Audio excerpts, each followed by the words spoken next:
गरीब किसान और लालची सेठ की कहानी प्रारंभ। गांव का परिचय। रामपुर नाम के एक छोटे से गांव में रामदीन नाम का एक गरीब किसान रहता था। उसके पास केवल 2 बीघा जमीन थी, जिस पर वह अपनी पत्नी सुमित्रा और 2 छोटे बच्चों राम और सीता के साथ खेती करता था। रामदीन बहुत ईमानदार और मेहनती था, लेकिन भाग्य उसका साथ नहीं दे रहा था। उसी गांव में लाला जगन्नाथ नाम का एक धनी सेठ रहता था। उसके पास सैकड़ों एकड़ जमीन, कई दुकानें और एक बड़ी हवेली थी। लेकिन उसका दिल बहुत छोटा था। वह गरीबों का शोषण करके और अपने पैसों का गलत इस्तेमाल करके और भी अमीर बनना चाहता था। संकट की शुरुआत। एक साल भयंकर सूखा पड़ा। रामदीन की फसल बर्बाद हो गई और उसके पास अपने परिवार को खिलाने के लिए पैसे नहीं बचे। उसके बच्चे भूखे सो जाते थे और पत्नी रो रो कर आंखें लाल कर लेती थी।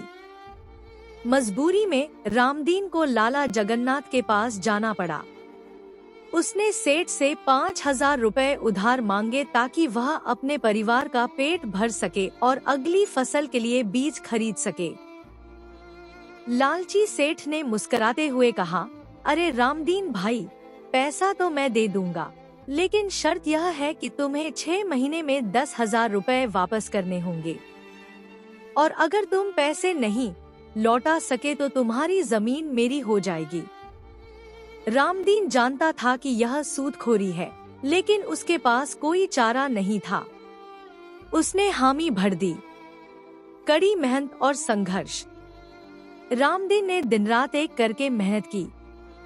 उसने अपनी जमीन पर सब्जियां उगाई, पास के शहर में मजदूरी की और यहाँ तक कि रात में चौकीदारी का काम भी किया। उसकी पत्नी सुमित्रा ने पापड़ बनाकर बेचना शुरू किया। परिवार ने एक एक पैसा बचाया। बच्चे भी समझदार थे और उन्होंने कभी कोई फालतू की चीज नहीं मांगी। सेठ की चालबाजी। 5 महीने बाद रामदीन के पास 8,000 रुपए जमा हो गए थे।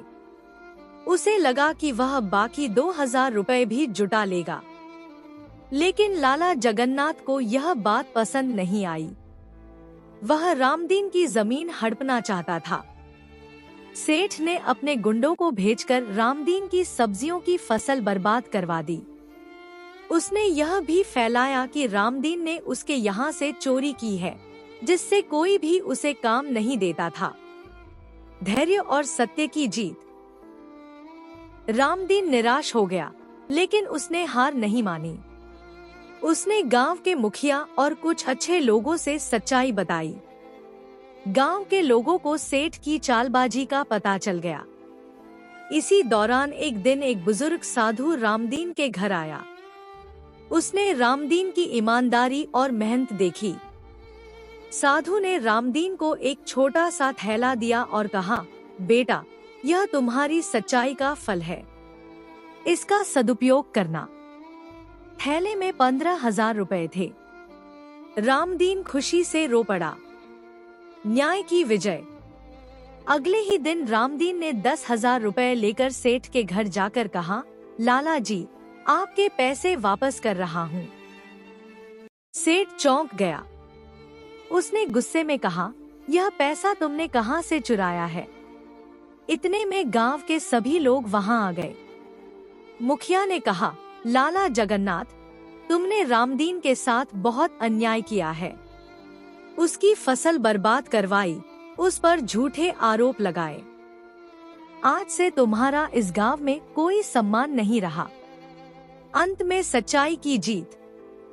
सेठ को अपनी गलती का एहसास हुआ। उसने रामदीन से माफी मांगी और वादा किया कि वह अब कभी किसी गरीब का शोषण नहीं करेगा।